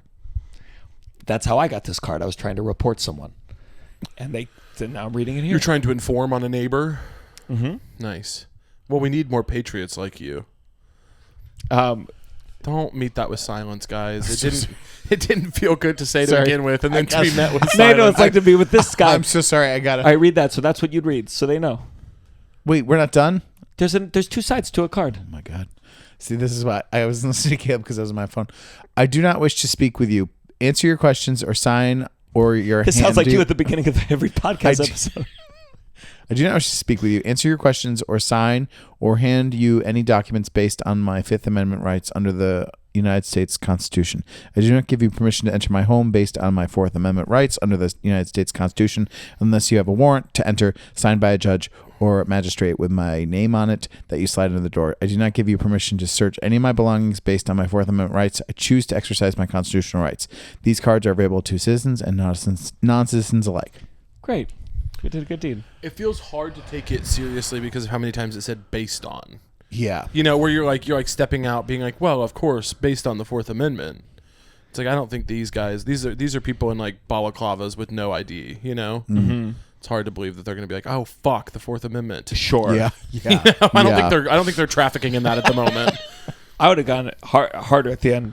You better back the fuck up based on my Second Amendment right. Nice. Oh, good. Good, Gianmarco. Yeah, Good. Gianmarco. Good, Gianmarco. Yes. And I'm allowed to say that based on my First Amendment right. Good, Gianmarco. And if you want to sleep here, you can't, even if you're a soldier and it's war, because of my Third Amendment rights. Yeah, good, Gianmarco. That's nice. And women, they get to vote. Yes. Based on? Yeah. Yeah, the other one, Gianmarco. 19th Amendment right. Good. Is that right?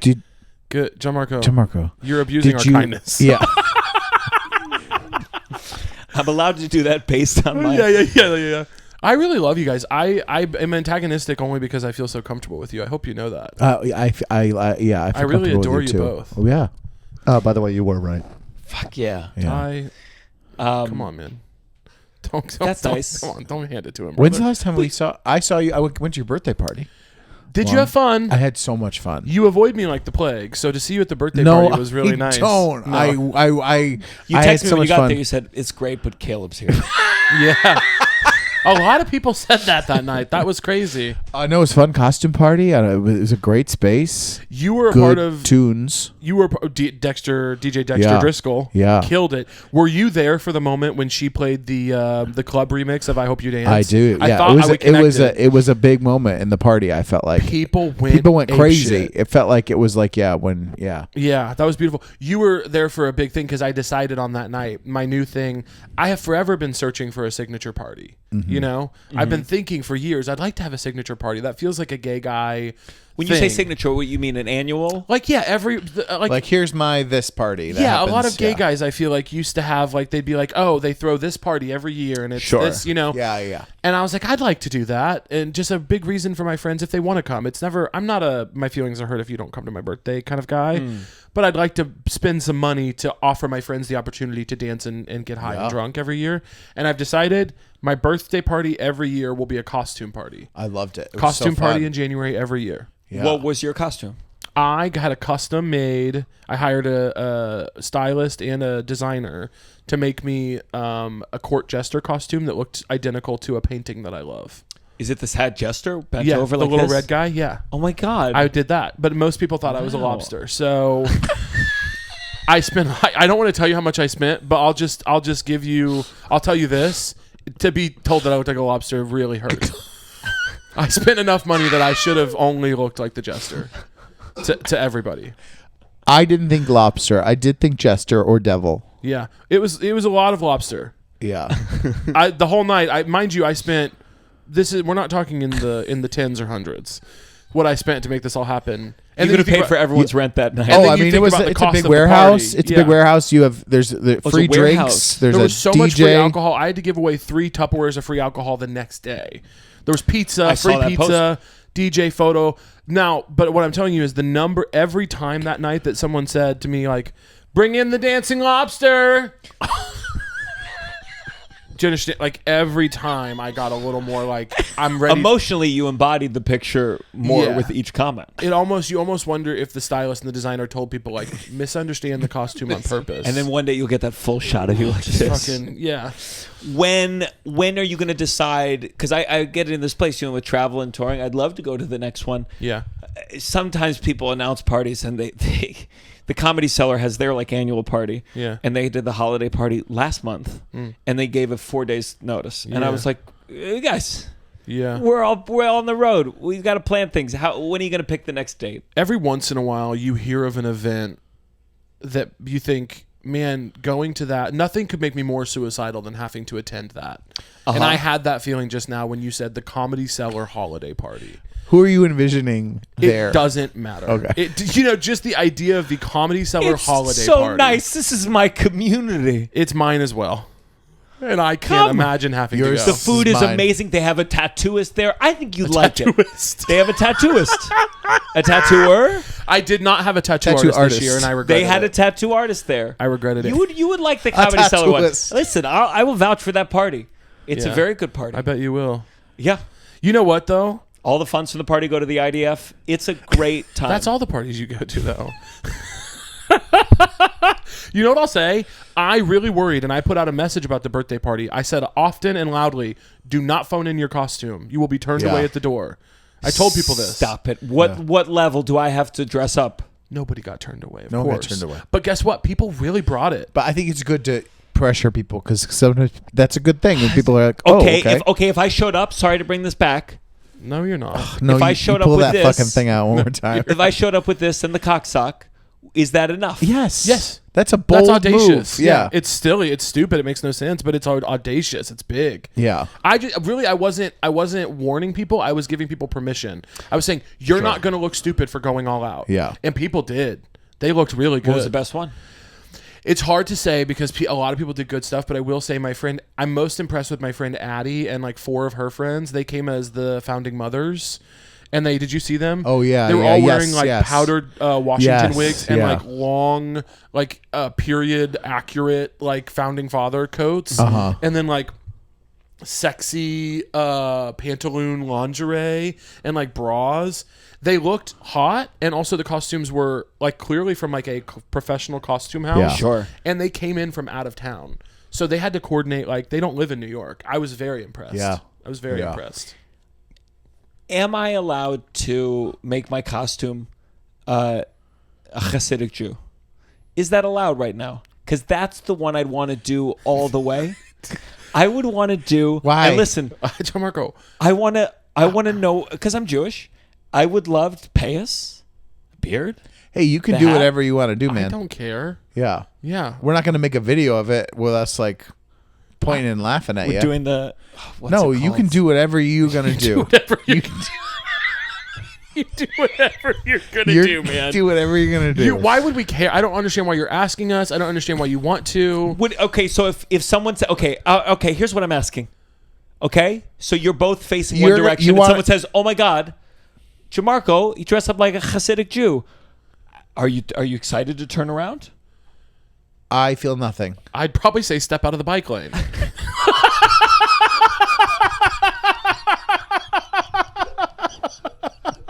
That's where I most often encounter those folks, and God love them. But that's mostly where they are. No, I wouldn't care. I'd say rock on. Would you think it's cool? I don't think so. No, I don't know what I When don't- I hear you're in a costume, I go, "Oh, I can't wait to see." I would just be like, what inspired you to do that? Why? What's this joke? What's this bit? Is there going to be a camera crew or are you going to film it? What's Yeah. No, the, just you know- exploring it for myself. Okay. Yeah, we don't care if Then you dress could up do as a whatever. Hasidic Jew. Yeah. That sounds Okay. amazing. Great. Hasidic Jewish man, lovely. I'll Yeah. do it. Study. I'll study. I'll go Study. You know, a Hasidic Jewish man tried to hook up with me on Grindr. Really? They're pretty active on Was there. okay. So was his- was the picture on there, It just like curl down. and you couldn't tell if it was the pube or the payas? No, you could tell. His face was in it. Oh, his face was in it. Like it was like nose curl. But so down. he's advertising like, "Hey, He said, "I'm Hasidic. I'm looking for casual sex with Hasidic and non-Hasidic men alike," Wow. kind of thing. And he messaged me, and if I would have been so interested in it if he were cute, but he was not. Yeah. He was not cute. did he say in the message? Was That's not fair. I was not attracted to him. He may have been perfectly cute. I didn't find him cute. It's not nice to say he's not cute. Sure, it can be tough. They're really fighting against it with all the things.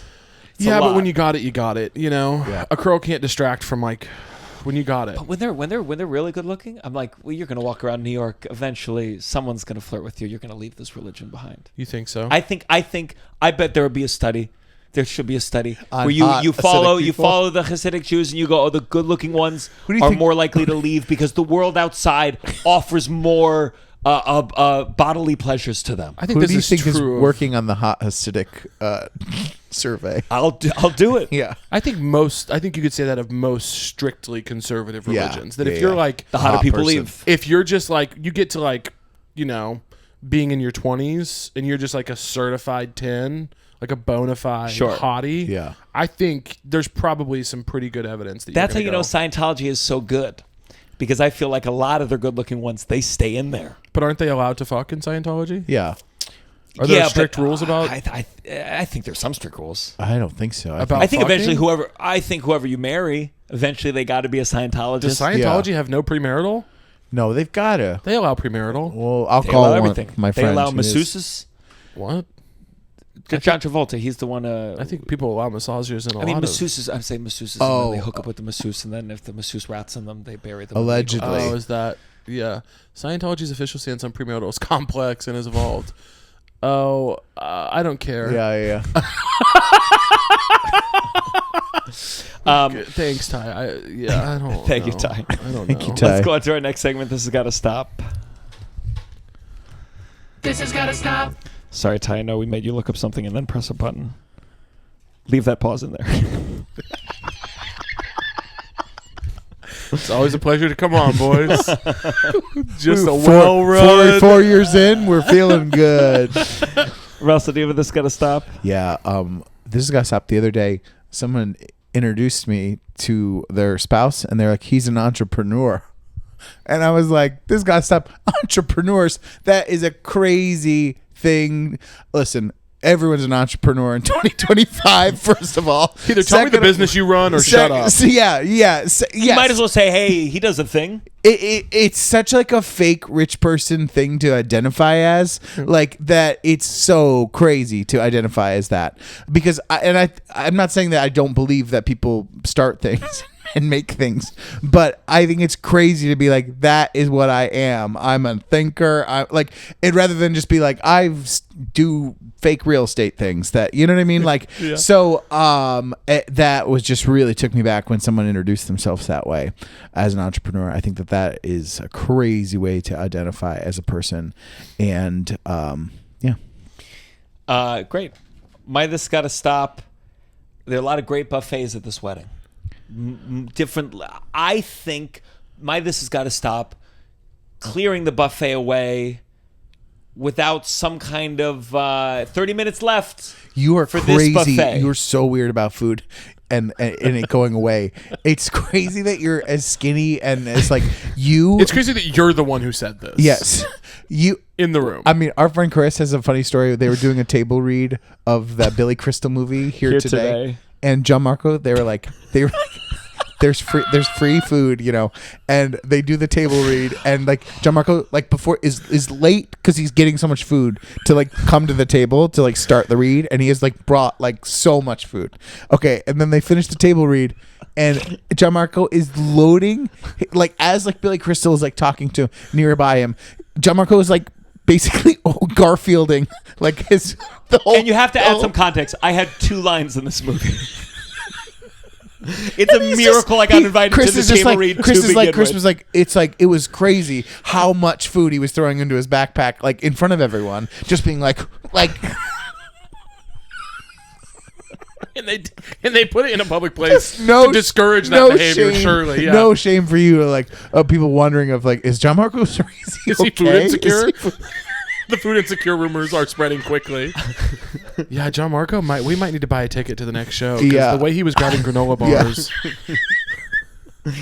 I just think they're about to cut the cake and they're like, attention everyone, for Gianmarco's sake, the food is going away in 25 minutes. So stop what you're doing and eat more. But there's a stress because they're refilling it, they're loading it back up, and you don't know when it's done. Can I just have a sense? Hey, this part. The free margaritas, they go away at this point. The ice cream thing, it goes away at this point. So you have time.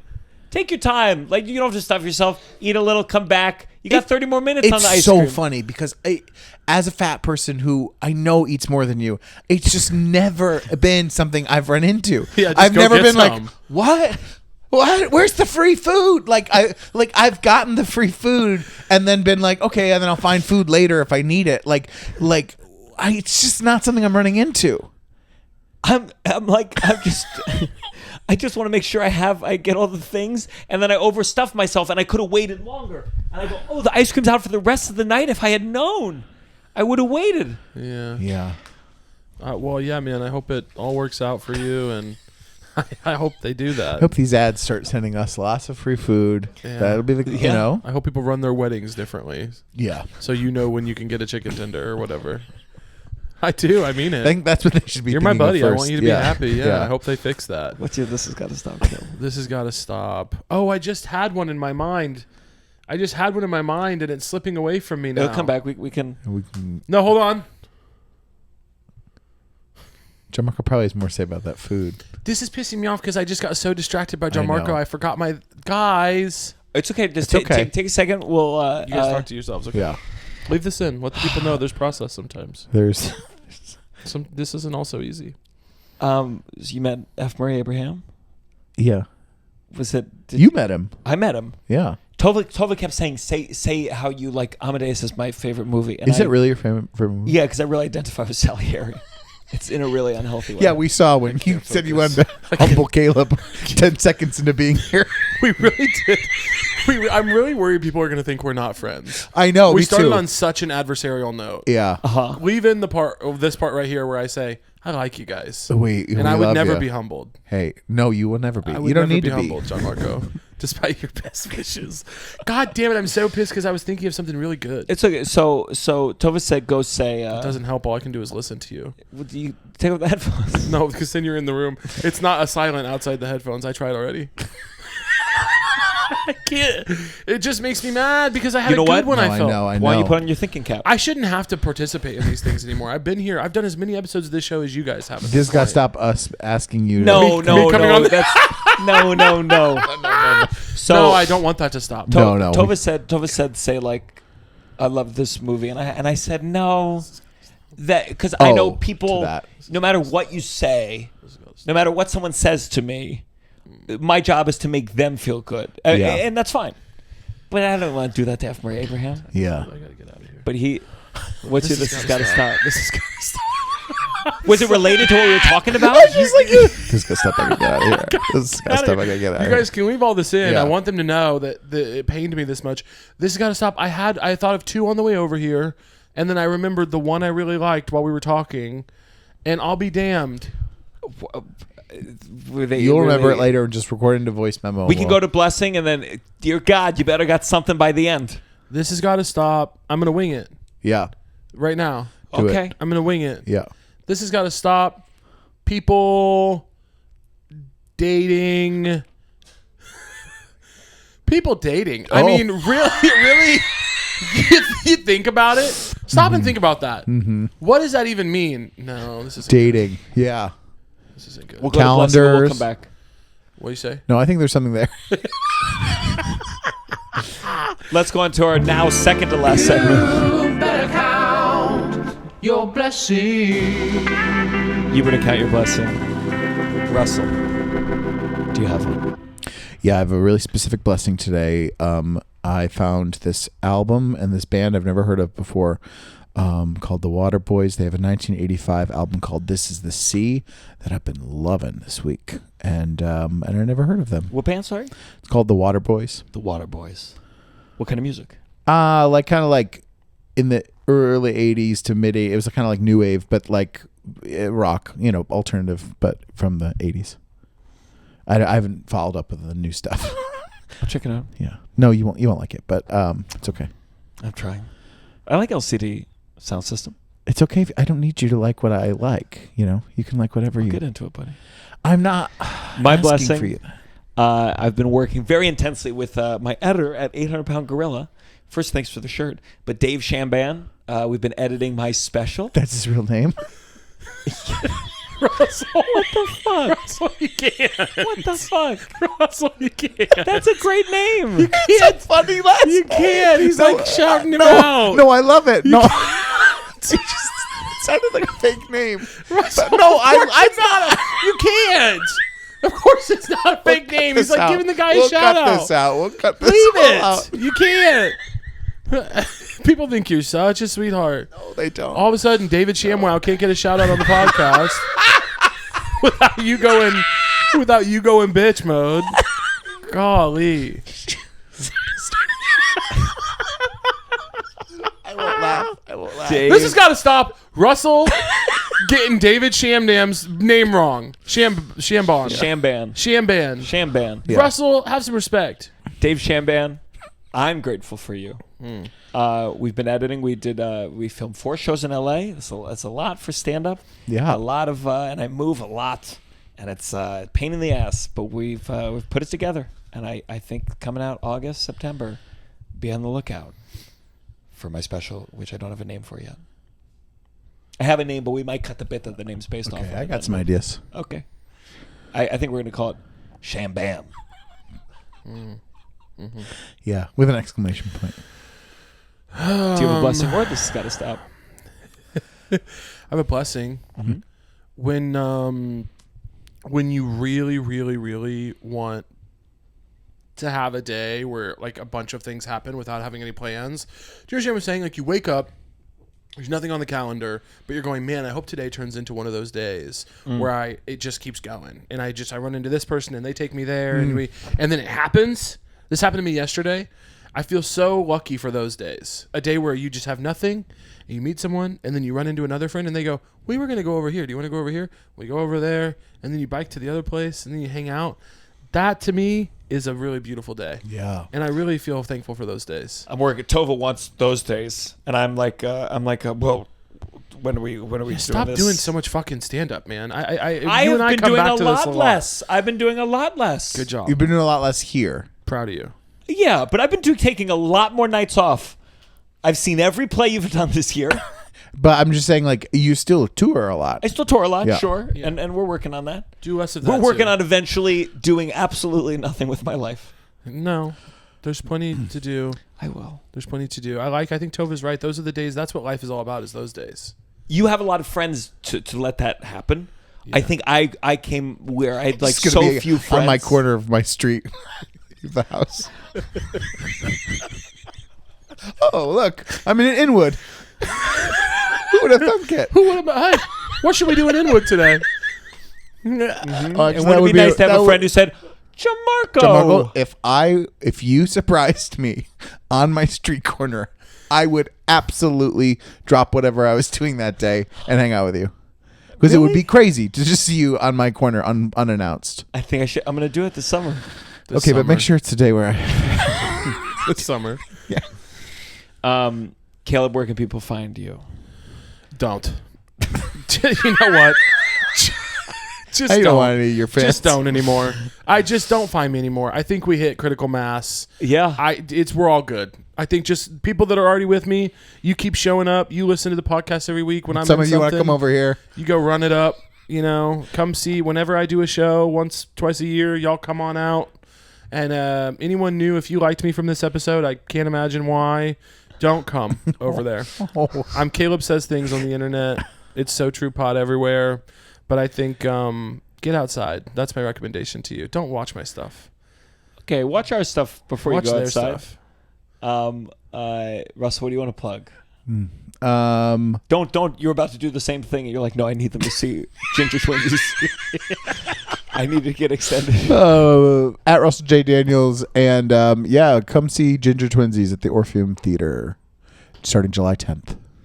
I always love seeing the downside in playbills. It's a nice. It always feels like, ooh, You know, trying to get it out there. yeah.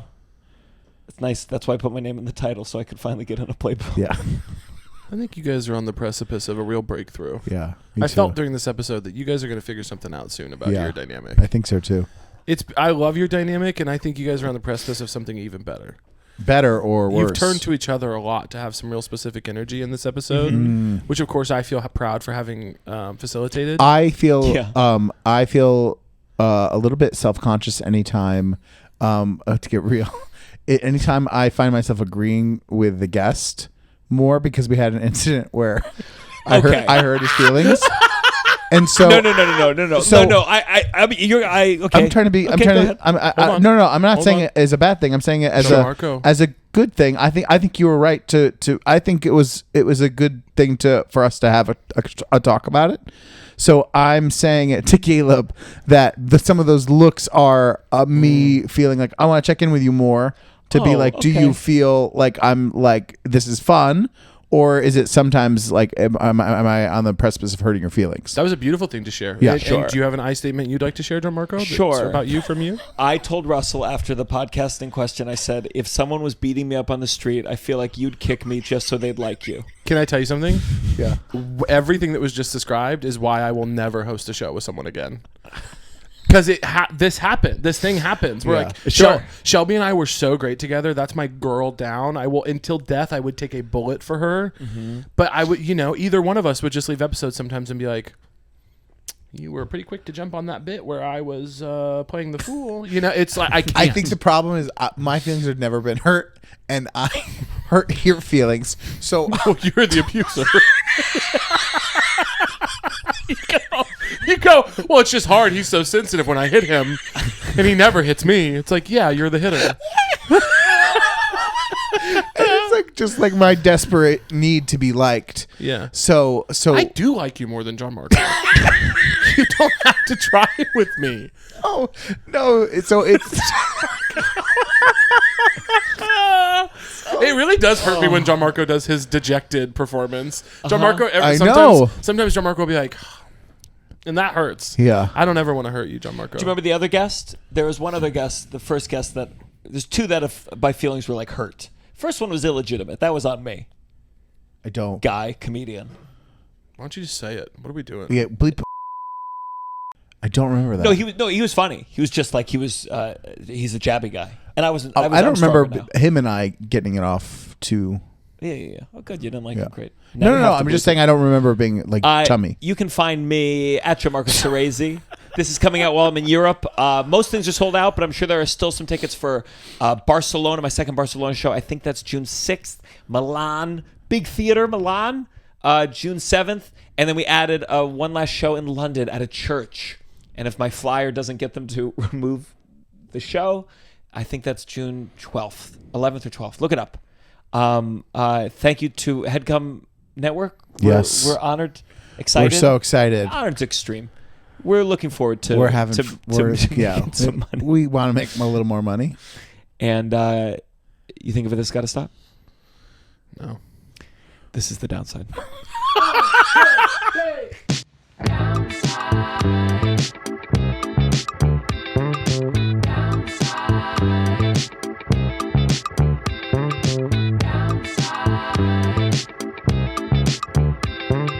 Downside. That was a Headgum podcast.